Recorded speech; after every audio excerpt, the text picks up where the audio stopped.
ouvintes! Tudo bem? Estamos na segunda temporada do podcast Direito Empresarial Café com Leite. Eu sou Amanda Taide, mineira na origem, com passagem em São Paulo e candanga de coração.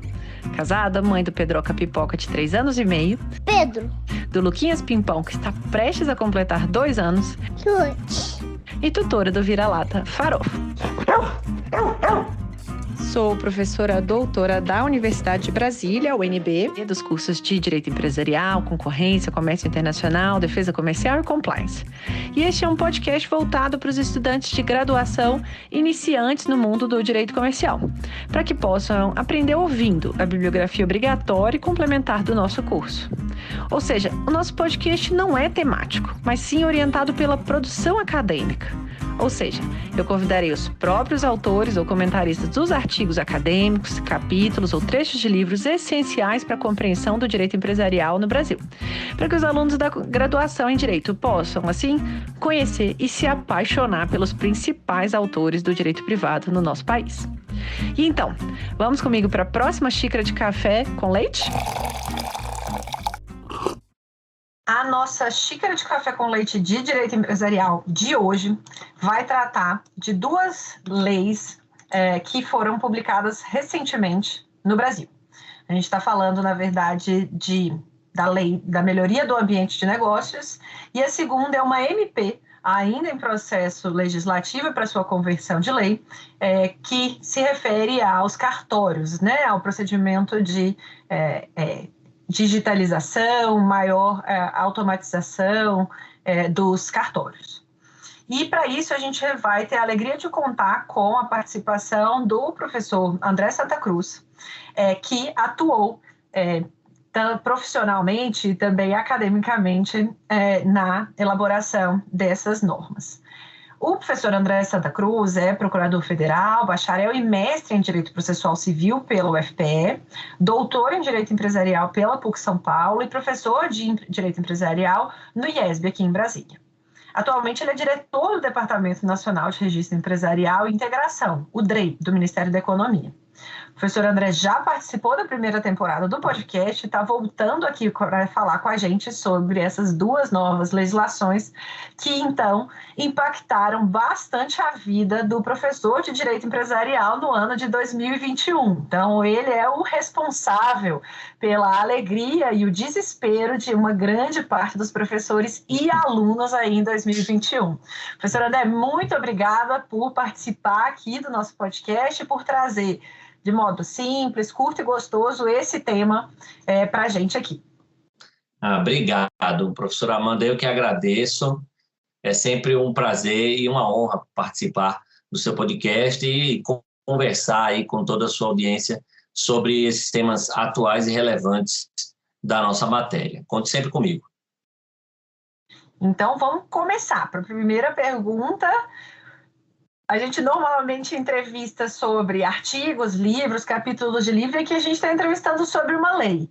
É como se a gente estivesse quase que entrevistando, não diria que o legislador aqui, mas alguém que refletiu muito sobre essa norma. Então, o que fez com que a gente tivesse a necessidade de uma MP do ambiente de negócios, como ela ficou assim conhecida, mesmo depois de uma lei que também ficou conhecida como a Lei de Liberdade Econômica? A gente já tem um podcast sobre esse tema da Lei de Liberdade Econômica, então quem estiver interessado pode ir lá para ouvir. Mas mesmo depois dessa legislação que trouxe uma série de mudanças para o direito empresarial, a gente teve a MP do ambiente de negócios. Por quê? O que ela veio? Qual o propósito dela? Maravilha, é uma ótima pergunta e nos permite esclarecer essa questão. A Lei da Liberdade Econômica, que foi fruto da conversão em lei também de uma medida provisória, no caso a medida provisória 881, ela foi editada logo no início do governo e a ideia ali era que ela fosse uma lei mais geral, né, que trouxesse mudanças significativas no nosso ordenamento jurídico, no sentido de um maior prestígio a princípios, digamos, mais liberais, né? A livre iniciativa, a autonomia privada, a liberdade contratual, a intervenção mínima do Estado, etc. A melhoria da regulação, por meio da análise de impacto regulatório, a repressão ao abuso de poder regulatório, etc. Então, ela foi uma lei de caráter mais geral, mais amplo. Mas, a despeito de ela ter tido a sua importância, ter tido um impacto muito positivo, o que é que aconteceu? Uma das metas estabelecidas logo no início do governo, né, tanto pela presidência quanto pelo Ministério da Economia, foi colocar o Brasil entre os 50 melhores países no famoso relatório Doing Business do Banco Mundial, né? Infelizmente, esse relatório foi descontinuado pelo Banco Mundial, foi uma surpresa assim, negativa para todos nós, mas isso não apaga a necessidade de você fazer as melhorias na nossa legislação para melhorar o ambiente de negócio. Mas, enfim, o fato é que, na época, o relatório ainda existia e havia a meta de colocar o Brasil entre os 50 melhores países no ranking que era elaborado pelo Banco Mundial anualmente após a publicação desse relatório. Esse relatório, ele analisava uma economia, um país, né, quanto à sua facilidade ou dificuldade para se fazer negócios naquele país. O Brasil sempre teve uma participação assim, desastrosa nesse relatório. O Brasil nunca ficou entre os 100 primeiros, nunca. A melhor posição foi em 2018, em 109º lugar, mas nunca ficou entre os 100 primeiros, quase sempre ficava ali acima de 120, às vezes acima de 130. E nos indicadores individualmente considerados, porque o ranking ele analisa ele é feito com base na análise de 10 indicadores que acompanham o ciclo de vida de uma empresa.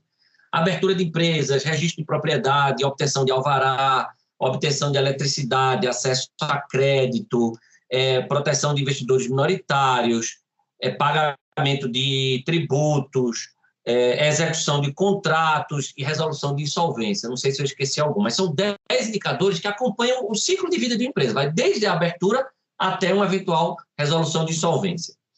Então, no resultado global, repito, nunca ficamos entre os 100 primeiros. E se você considerar os indicadores individualmente, nós nunca ficamos em nenhum deles entre os 50 primeiros. Em alguns deles, o Brasil ficava ali em 60 e pouco, 80 e pouco, mas nunca entre os 50 primeiros nos indicadores individualmente, e no geral nunca entre os 100 primeiros. Então havia uma meta ousada de colocar o Brasil no ranking global entre os 50 primeiros. E para isso foram constituídos grupos temáticos de ação para cada indicador. Então existia um grupo temático de ação para a abertura de empresas, que era coordenado por mim, né, como diretor do DREI, um para o pagamento de tributos, um para a execução de contratos, um para a resolução de insolvência e tal. E esses grupos, ao longo desse tempo todo, foram conversando com o Banco Mundial, conversando com outros países onde eram adotadas melhores práticas, né, de acordo com as próprias últimas edições do relatório, para identificar o que é que a gente precisava fazer para melhorar em cada um desses indicadores. Foi assim, por exemplo, que se destravou a reforma da Lei 11.101 de 2005, por meio da Lei 14.112. Né? A reforma da lei foi muito trabalhada no grupo temático de ação de resolução de insolvência e teve participação decisiva, né, desse grupo para conseguir o consenso político lá que redundou na Lei 14.112. E aí, alguns desses grupos falaram, olha, nós precisamos mexer nessa lei, fazer isso. Nós precisamos mexer nessa lei. Então, o que aconteceu? Houve uma articulação entre diversos grupos, esses grupos eram todos coordenados por uma Secretaria Especial da Presidência da República, a Secretaria Especial de Modernização do Estado. Então, essa secretaria coordenou alguns grupos, identificou o que é que esses grupos entendiam que precisava de mudança legislativa e elaborou essa MP. Então, a MP ela surgiu para atacar 5 indicadores do relatório Doing Business: abertura de empresas, proteção de investidores minoritários, obtenção de eletricidade, execução de contratos e facilitação do comércio exterior. Foram os 5 pontos atacados pela medida provisória. Então, cada grupo temático de ação identificou que leis precisavam de alterações pontuais para que a gente melhorasse. Nada foi feito, professora Amanda, com base em achismo, ou não, tudo conversado com o Banco Mundial, identificando as melhores práticas internacionais, para que a gente conseguisse uma melhoria no ranking e uma melhora efetiva no ambiente de negócio brasileiro. Então, de nossa parte, né, de minha parte, nós propusemos alterações em 3 leis, perdão. Na Lei 11.598, que é a lei da Rede Sim, na Lei 8.934, que é a lei de registro empresarial, e no Código Civil, né, que algumas coisas precisavam ser alteradas ali no Código Civil. Aí, o pessoal do grupo de proteção de investidores minoritários propôs mudanças na lei das SA, o pessoal de execução de contratos propôs lá a criação do CIRA tal, e algumas mudanças no CPC. Aí tem o pessoal de facilitação do comércio exterior, propôs algumas mudanças, o pessoal da ANEEL, algumas mudanças na parte de obtenção de eletricidade, e assim nasceu a MP. Agora, é óbvio, uma MP dessa, que tem essa amplitude e essa importância para o governo, o que é que ela faz no mercado político? Mercado político, aqueles setores que gravitam aqui em Brasília, atentos a toda a iniciativa legislativa na qual eles possam colocar ali seu artiguinho, seu incisinho, sua linhazinha e tal. Você conhece esse mercado muito bem, como eu, que está aqui em Brasília, já ocupou funções importantes e sabe como é que isso funciona. Nada disso é ilegal e legítimo, isso é absolutamente legítimo, faz parte desse mercado político, existe no mundo todo, é assim que funciona. O Congresso é a caixa de ressonância da sociedade, e ali chegou o projeto de lei, os setores interessados vão dialogar institucionalmente com o Congresso e com o governo federal para ver a melhor construção daquela lei. Isso acontece. Quando esse mercado político que gravita aqui, as associações de empresas que são atingidas aqui, né, tal, enfim, as entidades corporativas e tal, elas atuam para tentar melhorar o texto, inserir coisas no texto. Então, essa medida provisória, por ser uma medida provisória de amplitude grande e por ter uma importância muito grande para o governo, todo mundo sabia que o governo ia se empenhar muito para aprová-la, fez com que ela tivesse inúmeras emendas. E ela acabou crescendo muito na tramitação do Congresso Nacional. Isso é normal. Isso é absolutamente normal. Faz parte do jogo. Quem faz direito tem que entender como é que funciona o processo legislativo e saber que essas coisas fazem parte do jogo. E aí houve toda uma negociação. Então, foi assim que entrou, por exemplo, o voto plural. Claro que entraram alguns jabutis, né? E se eu puder, já estou falando demais, mas só, por exemplo, um jabuti horroroso que entrou foi uma mudança na lei 11.100, na lei de representantes comerciais, para criar uma preferência para o crédito do representante comercial na recuperação judicial do representado, né? Inseriram essa regra, essa alteração na lei de representantes comerciais, foi um jabuti horroroso, e a OAB, eu tenho sido tão crítico da OAB nos últimos tempos, mas a OAB, nesse caso, atuou corretamente. A OAB propôs uma ação direta de inconstitucionalidade recentemente, acho que não faz nem um mês, a ação direta de inconstitucionalidade 7054, contra esse jabuti que meteram lá na Lei 14.195. Então, alterando a Lei 4886, que é a Lei dos Representantes. Então, foi isso que aconteceu. A medida provisória foi necessária porque, a despeito de a Lei da Liberdade Econômica ter sido uma lei que atuou também nesse sentido de melhorar o ambiente de negócio brasileiro, ela foi uma lei mais geral e feita com meses de governo, quando a gente ainda estava tomando o pé da situação. Depois, todos esses grupos temáticos de ação tiveram muito tempo para trabalhar, para conversar com o Banco Mundial, para entender o que acontecia em outros países que são os melhores do mundo em cada indicador e ver, com base nas melhores práticas internacionais, o que é que a gente precisava mudar pontualmente. E assim nasceu a MP 1040. Desculpe a resposta longa, mas esse foi o panorama que ensejou a MP e que depois ensejou a sua conversão na Lei 14.195. É interessantíssimo, né? Porque mesmo a gente que acompanha de um modo próximo, entre aspas, a gente não está dentro dessa discussão. Então, é super interessante ter esse seu contexto. Obrigada por compartilhar com a gente.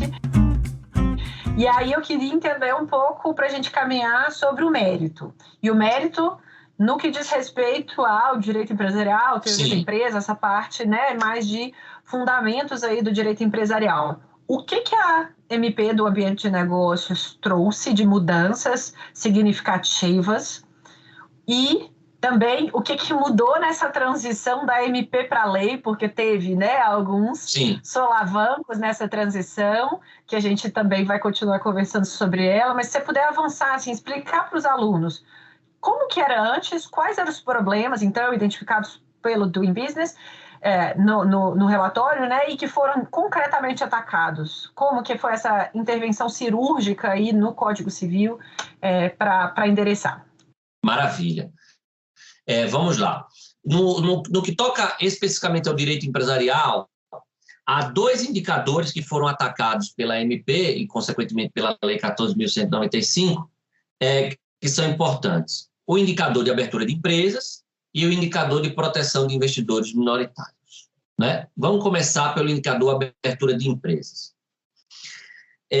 Quando o relatório do Doing Business começou a ser feito lá há bem mais de uma década, o indicador de abertura de empresas era um daqueles em que o Brasil tinha pior desempenho. Eu lembro que ali no início dos anos 2000, Amanda, no Brasil você levava quase 200 dias para abrir uma empresa, né? Segundo a metodologia lá do Banco Mundial no relatório. E eram mais de 20 procedimentos que o usuário tinha que cumprir para abrir uma empresa. Só para a gente ter noção da gravidade disso, nos países que ocupam as primeiras posições nesse indicador, você abre a empresa em minutos ou horas e em um único procedimento. No Brasil eram quase 200 dias com mais de 20 procedimentos. E um custo, porque esse indicador de abertura de empresas, ele media basicamente três coisas: tempo, número de procedimentos e custo. Então, no Brasil, lá atrás, eram 180 dias para abrir empresa, 20 e tantos procedimentos para abrir empresa e um custo de quase 10% da renda per capita.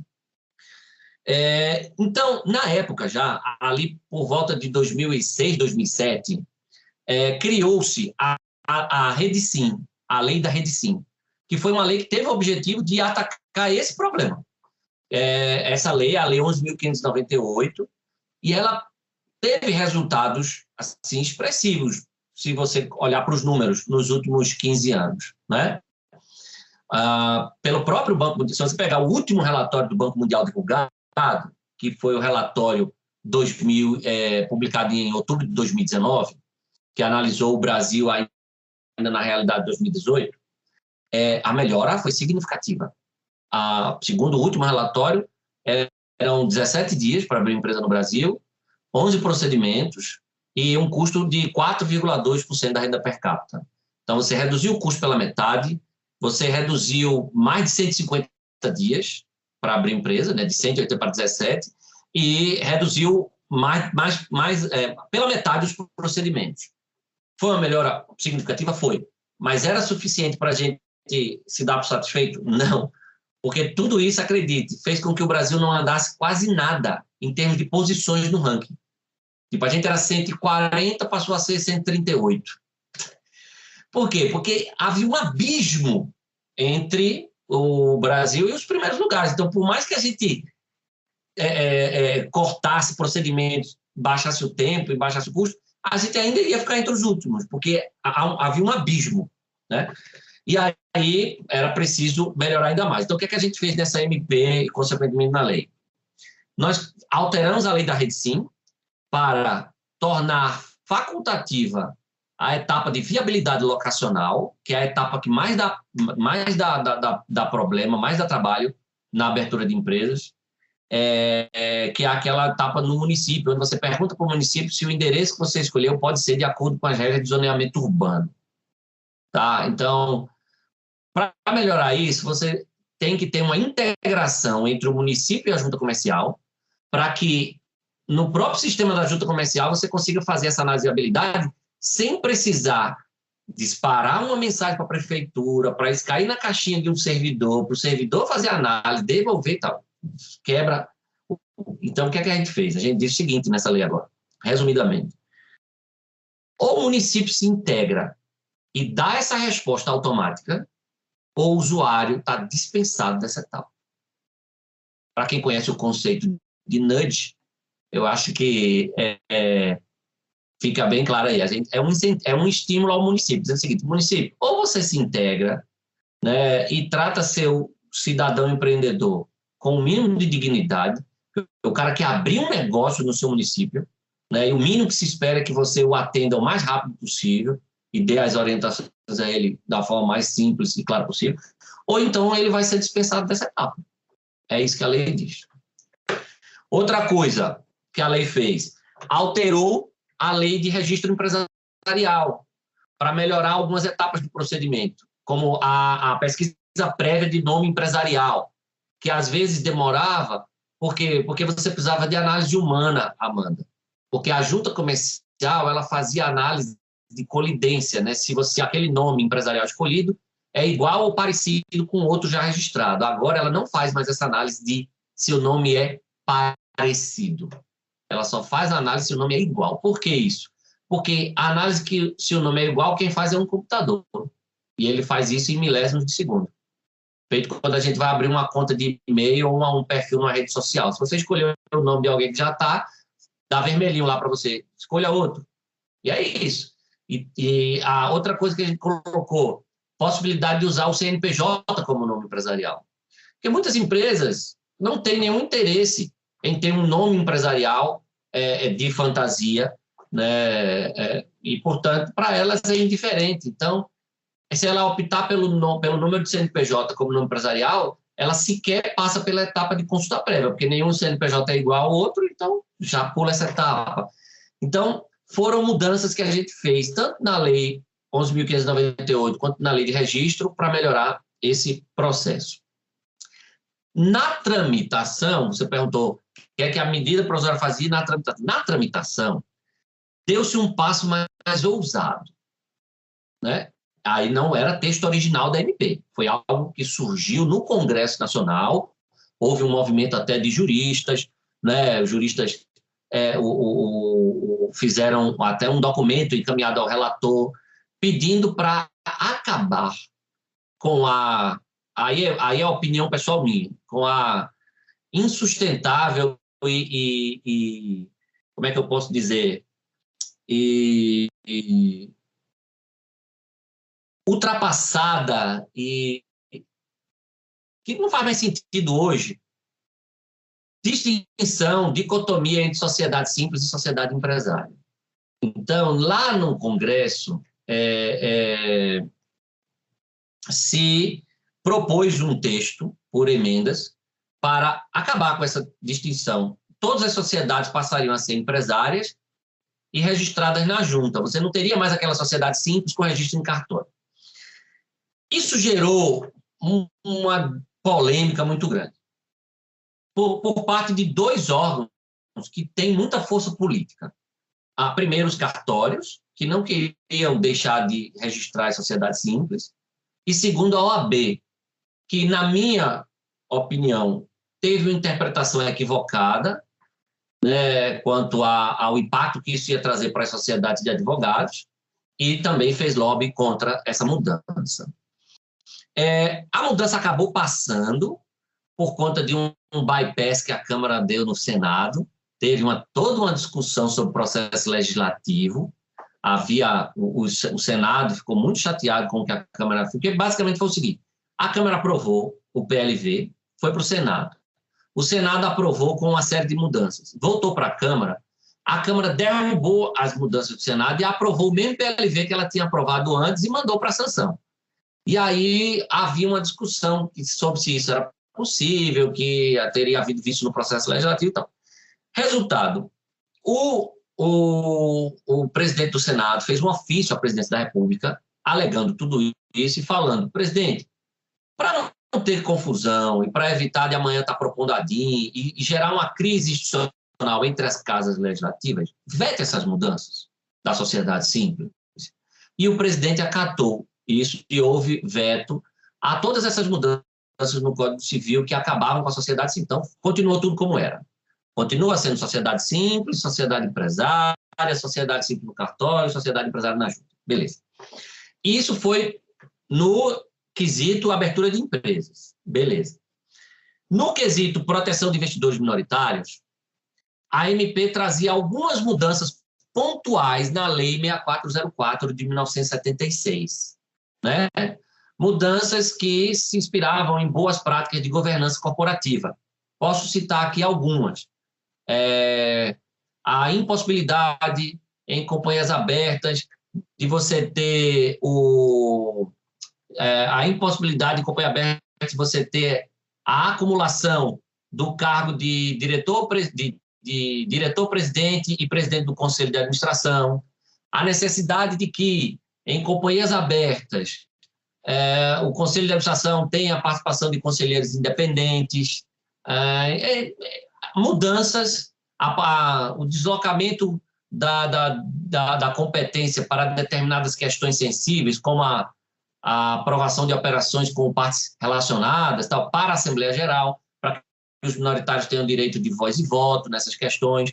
Então, algumas mudanças foram feitas na lei das SA, tá? Na lei das SA. Todas com o objetivo de proteger investidores minoritários. Então, como eu disse, foi alterado o artigo, estou localizando aqui, o artigo 138 ganhou o parágrafo 3º, que veda nas companhias abertas a acumulação do cargo de presidente do Conselho de Administração e diretor-presidente. O artigo 140 ganhou um parágrafo para dizer que no Conselho de Administração de companhias abertas tem que ter participação de conselheiro independente, e assim foi. Beleza. Aí, na tramitação, né, nesse ponto, surgiu uma questão polêmica. Foi o voto plural. Historicamente, o Brasil não admitia voto plural. Havia um parágrafo no artigo 110 da Lei das SA que dizia ser vedado o voto plural. O que é voto plural? É quando uma ação ela dá direito a mais de um voto, né? Que a regra é one share, one vote, né? Uma ação, um voto. André, mas um acionista pode ter mais de um voto? Pode, se ele tiver mais de uma ação. Ele vai ter tantos votos quantas forem as ações. O voto plural é quando uma ação dá direito a mais de um voto. E isso, historicamente, tradicionalmente, não era admitido na nossa legislação da sociedade anônima. E havia um movimento já há alguns anos, professora Amanda, para mudar isso. Muita gente criticava essa regra e dizia que, com razão, que em vários outros ordenamentos jurídicos se admite o voto plural, e isso é bom. É bom do ponto de vista da política societária, porque é mais fácil, com a atribuição de voto plural a determinada classe de ações, você fazer uma dissociação da propriedade do controle acionário, né, que é uma discussão que a gente conhece muito em direito societário, desde Berlimins, lá, daquele livro que foi publicado, né, a moderna sociedade anônima e a propriedade privada. Isso facilita você criar uma engenharia societária que faça essa dissociação entre propriedade e controle, porque, às vezes, o investidor ele não quer participar da vida da sociedade. Já os fundadores querem controlar a sociedade. Então, você consegue fazer engenharias societárias mais bem elaboradas com voto plural. E havia, portanto, um movimento para mudar isso na nossa legislação.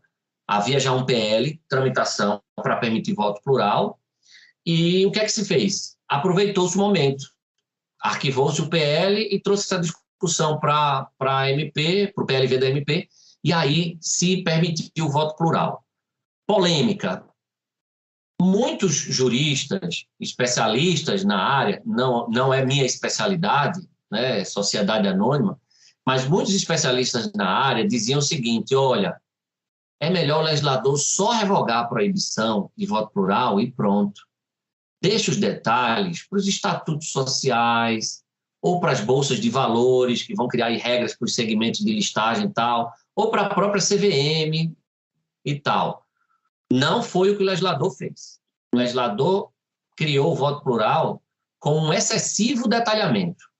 Acrescentou-se o artigo 110A na Lei das SA, com nada menos que 14 parágrafos, e detalhando, criando restrições, uma série de regrinhas sobre voto plural. Isso recebeu muitas críticas, muitas críticas. Há, inclusive, quem diga que, do jeito que foi previsto, não vai ter muito impacto positivo. A ver, né? Mas foi isso que aconteceu na Lei das SA. A MP, originalmente, previa mudanças pontuais para a proteção de investidores minoritários, né? Com base em boas práticas internacionais de governança corporativa, e na tramitação mexeram algumas coisas. A voto plural e também outra coisa que mexeram na... basicamente, a principal mudança foi a de voto plural mesmo, né? Então, foi isso que aconteceu. Maravilha, a gente vai ter, se tudo der certo, também um episódio nessa segunda temporada sobre voto plural, dando aí spoiler. Então, não vou contar. Esse é um tema bom para futuros podcasts. Então, a gente vai ter um aí no meio para o final aí do semestre, esse vai estar disponível.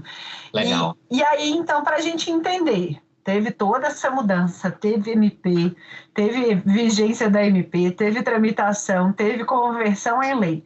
Depois disso, agora, final de 2021, tem uma MP publicada e bastante alardeada também, né, positivamente, pelo menos na maioria dos comentários que eu tenho visto, que diz respeito à MP dos cartórios. O que essa MP trouxe e o que ela trouxe também de mudanças para o direito empresarial? Muito bom. Vamos lá. O que aconteceu? A Lei 14.195 teve toda aquela polêmica da alteração do Código Civil que eu mencionei, né? A briga lá, Câmara e Senado, que gerou um ofício para o presidente da República vetar o fim da sociedade simples, e o presidente acabou acatando.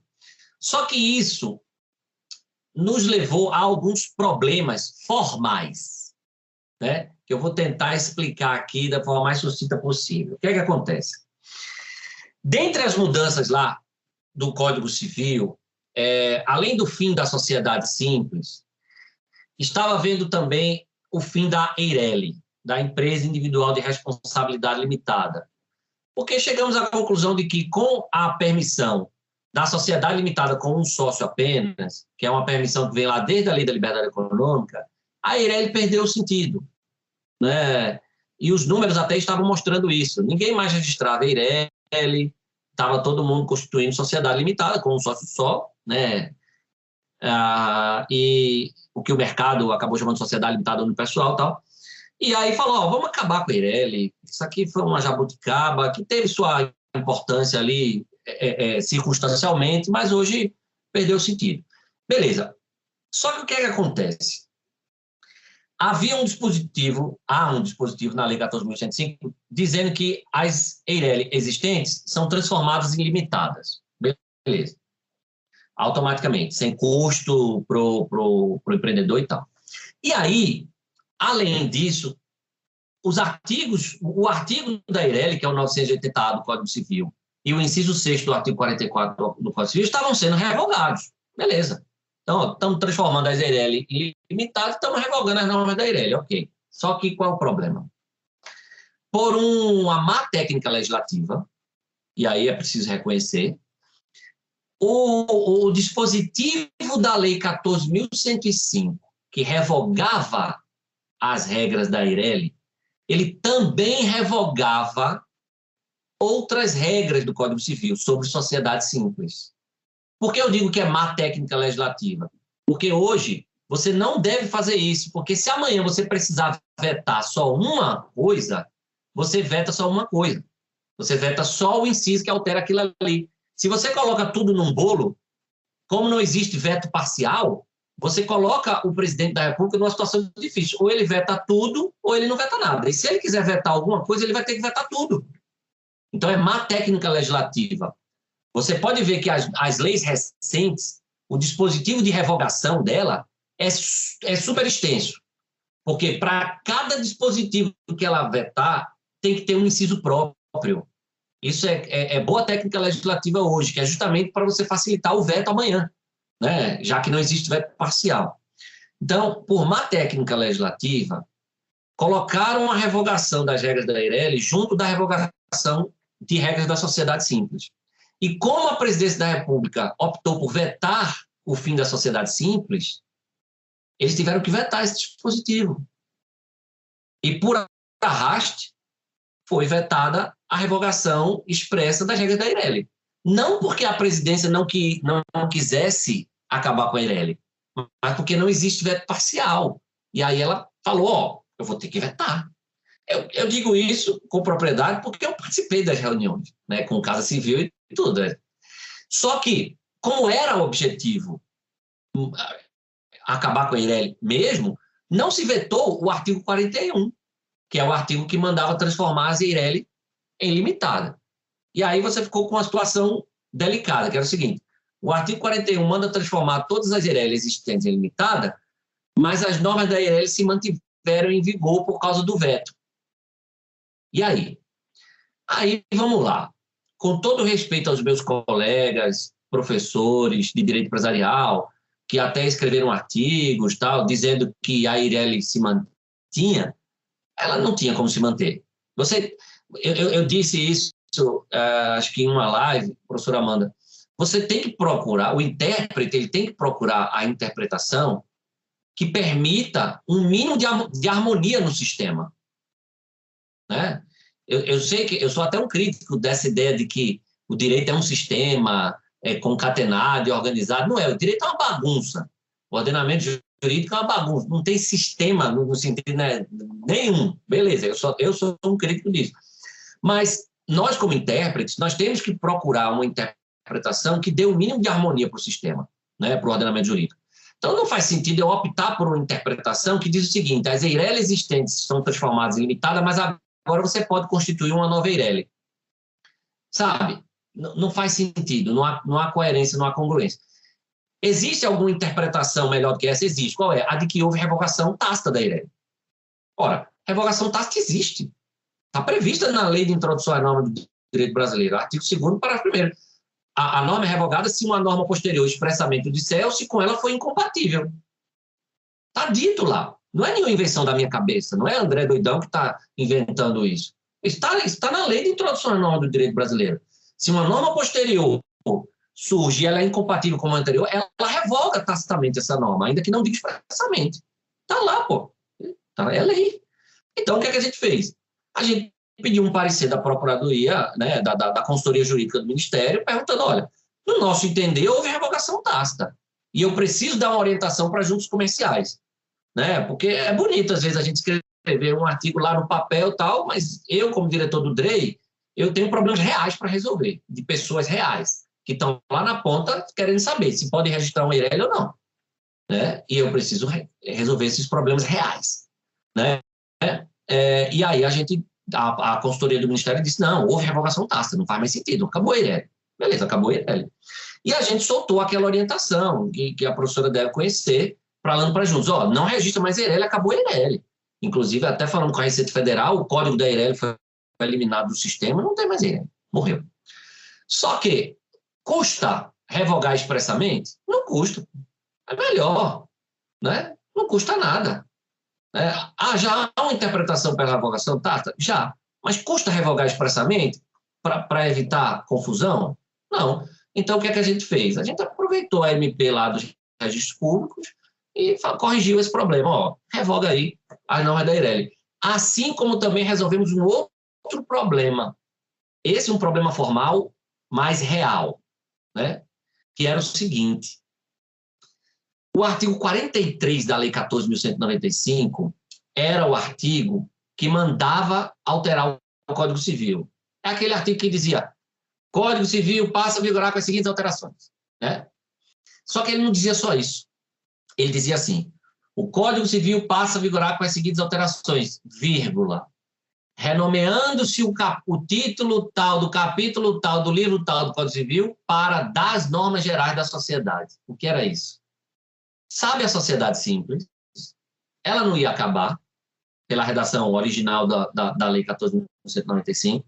Então, o título dela lá no Código Civil, que chama da sociedade simples, não existiria mais. Ele passaria a ser das normas gerais da sociedade. E, mais uma vez, por má técnica legislativa, colocaram isso no mesmo dispositivo que dava o comando de alteração do Código Civil. Como a sociedade simples não acabou mais com os vetos, tiveram que vetar esse dispositivo. Aí olha o que aconteceu, professora Amanda. Veja que coisa interessante. Isso é bem interessante. Essa era uma discussão boa para a introdução ao estudo de direito, para direito constitucional, tal, processo legislativo. O que aconteceu?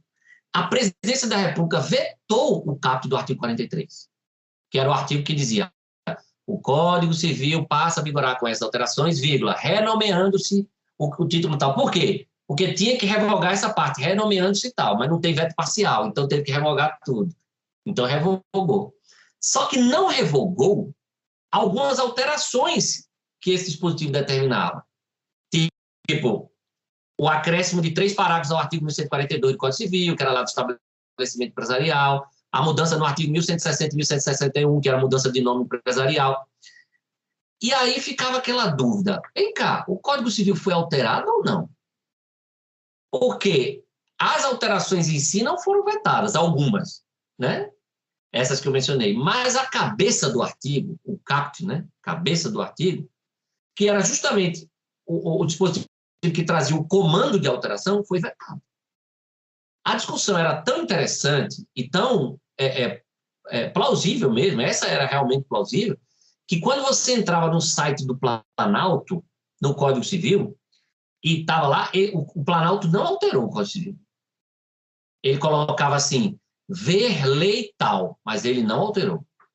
Porque na própria Casa Civil, na própria presidência, havia uma dúvida, né? E aí a gente ia ter que esperar alguém eventualmente judicializar ou provocar o Supremo por meio de algum, sei lá, instrumento de controle concentrado, não sei qual, para saber. Custava nada resolver isso? Não. O que é que a gente fez? Nessa MP dos cartórios, a gente reafirmou aquelas mudanças não vetadas no Código Civil. Inserção de 3 parágrafos no artigo 1142, alteração do 1160, alteração do 1161. E agora, portanto, está resolvido o problema. A Eireli realmente morreu, não só tacitamente, como expressamente. A alma dela, que estava ainda rondando, assim, acho que agora pode ir para o céu, ou para o inferno, a depender do gosto do freguês, se quem gostava ou não da Eireli. E o Código Civil foi alterado, sim, não para extinguir sociedade simples, não, só aquelas alterações não vetadas lá na Lei 14.195. Foi isso o que a MP dos cartórios fez. Ela só corrigiu alguns problemas formais que surgiram em virtude da má técnica legislativa presente na Lei 14.195. Bacana demais. E aproveitando que você mencionou sobre as Eirelis e as limitadas unipessoais, eu queria entender a sua opinião. De que modo que você enxerga, né, a existência desses institutos com a teoria do contrato plurilateral do Ascarelli? É compatível? Não é compatível? Ascarelli, há tantos anos atrás, ele pensou nisso, né? Assim, é o que eu brinco com os alunos. coitado do cara, o cara estava lá atrás, ele não vai ter a menor ideia de que, sei lá, 60, 80 anos depois, o pessoal vai inventar um tipo societário diferente. Mas, assim, é uma teoria, né, um artigo muito basilado do direito empresarial aqui no Brasil. Como é que você enxerga aí a Ascarelli vendo a discussão sobre o limitado unipessoal? Então, me parece que agora realmente há um caminho aí para a teoria institucionalista, né? Digamos assim. Então, eu acho que realmente a gente tem que revisitar essa questão, essa discussão, né? Porque, sem dúvida, acho que assim, a gente não pode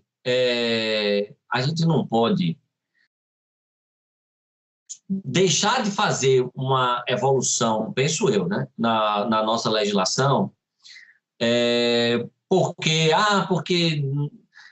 não faz sentido a pessoa ser sócia dela mesma, tal, não sei o quê. Eu acho que as teorias, elas podem ser revistas, ser repensadas, ser rearranjadas em virtude de uma mudança de realidade. Eu acho que é isso que aconteceu. Realmente a gente tem que repensar. Acho que agora é inegável que a gente caminha para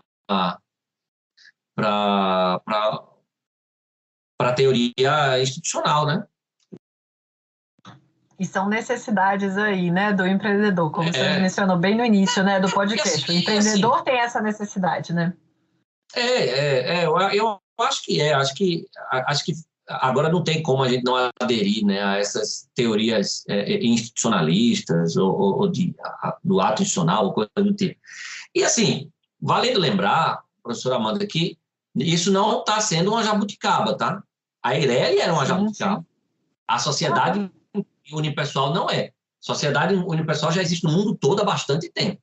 A diretiva da Comunidade Europeia orientando os países a adotarem a sociedade unipessoal é da década de 90. Né? O Brasil estava bem atrasado nesse ponto aí. Então, existe sociedade unipessoal no mundo todo. Então, acho que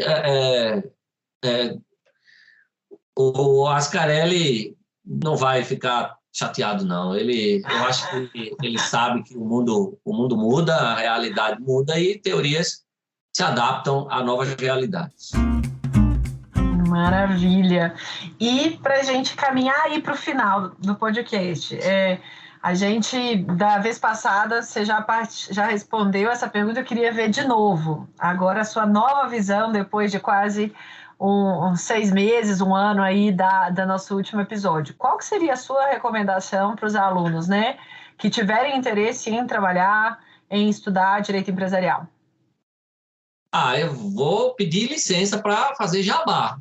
Eu acabei de lançar o meu curso online de Direito Empresarial, nova turma do meu curso, 2022, e, modéstia à parte, o meu curso está muito bom, são mais de 250 aulas, a maioria das aulas ministrada por mim, mas tem módulos específicos com professores convidados sobre compliance, sobre LGPD, sobre marco legal das startups, até sobre direito marítimo, tem um módulo no meu curso, que é uma matéria que pouca gente sabe, que é muito negligenciada nos cursos de direito, até pelos livros também. Eu, que não entendo do assunto, no meu livro eu não falo de direito marítimo, mas no meu curso tem um módulo ministrado pelo melhor professor de direito marítimo do Brasil, que é o Luiz Felipe Galante.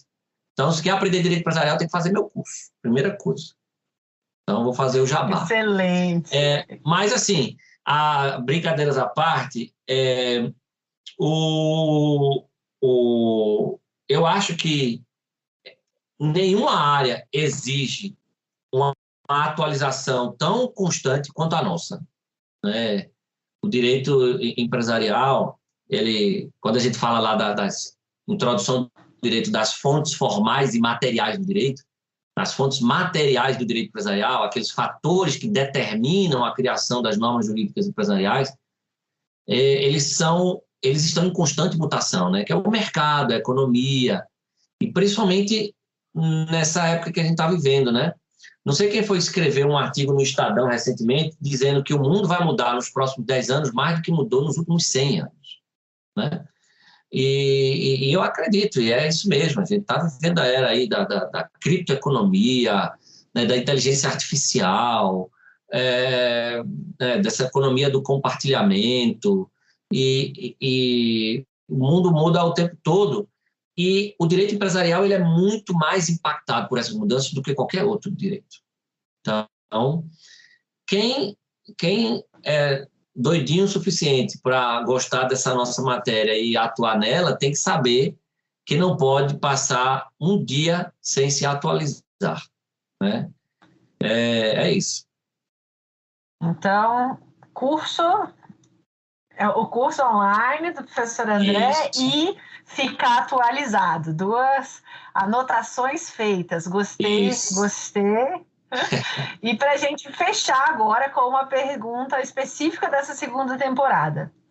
Quem que você gostaria de ouvir aqui no podcast para analisar qual texto, ou qual livro, ou qual artigo que foi eu tô com um livro escrito, aqui. Academicamente? Eu estou com um livro aqui. Como eu sou viciado em esportes, né? Eu sou viciado em esportes. Minha mulher fala que se estiver passando o campeonato de bolinha de gude na TV, eu assisto. Eu tô lendo agora esse livro aqui, que é a Sociedade Anônima do Futebol, que foi coordenado pelo meu amigo Rodrigo Monteiro de Castro, que foi o grande idealizador dessa lei, né? E que tem textos da Juliana Machado, Marcelo Sacramone, do próprio Rodrigo e de outros juristas que participaram aí ativamente desse projeto. E eu acho que você chamar o Rodrigo aí para falar sobre Sociedade Anônima do Futebol é bem bacana, que é uma lei que o Brasil tem aquela coisa da lei que pega e a lei que não pega. Essa lei demorou muito pouco para pegar, né? O Cruzeiro já virou SAF, Botafogo, Figueirense, Cuiabá e uma série de outros times já estão aí se preparando para virar a Sociedade Anônima de Futebol, fazer essa transformação, e isso parece que vai dar uma mexida interessante no mercado da bola no Brasil. E é um tema, acho que hoje todo mundo tem que estudar, e o Rodrigo é o cara que idealizou tudo isso aí, né? Então, ele seria uma ótima conversa aí no seu podcast. Excelente. Eu já estava no programa do curso da UNB, né, com o seu podcast gravado com ele, então já vou anotar para eu fazer o meu podcast com perguntas diferentes para fazer aí o complemento dessa compreensão da SAF, que é isso, né? A gente está vivendo nesse momento da explosão das SAFs aqui, né, no Brasil, e a implementação, né, dos casos. Está sendo bem interessante. Sim, no meu curso tem uma aula especial sobre SAF de quase 3 horas com o professor Pablo Arruda, que é especialista no assunto. Tem sido, inclusive, muito ouvido e citado em todas as reportagens que têm sido feitas sobre esse tema aí no Brasil. Então, é um tema muito importante. Excelente. E com isso a gente conclui, então, a nossa conversa. Muito obrigada pela sua presença mais uma vez aqui nessa nossa segunda temporada, sempre marcando presença no nosso podcast. Tomamos aí uma xícara de café com leite juntas. Muito obrigada por participar mais uma vez e até a próxima. Eu que agradeço. Como eu disse, é sempre um prazer. Conte sempre comigo.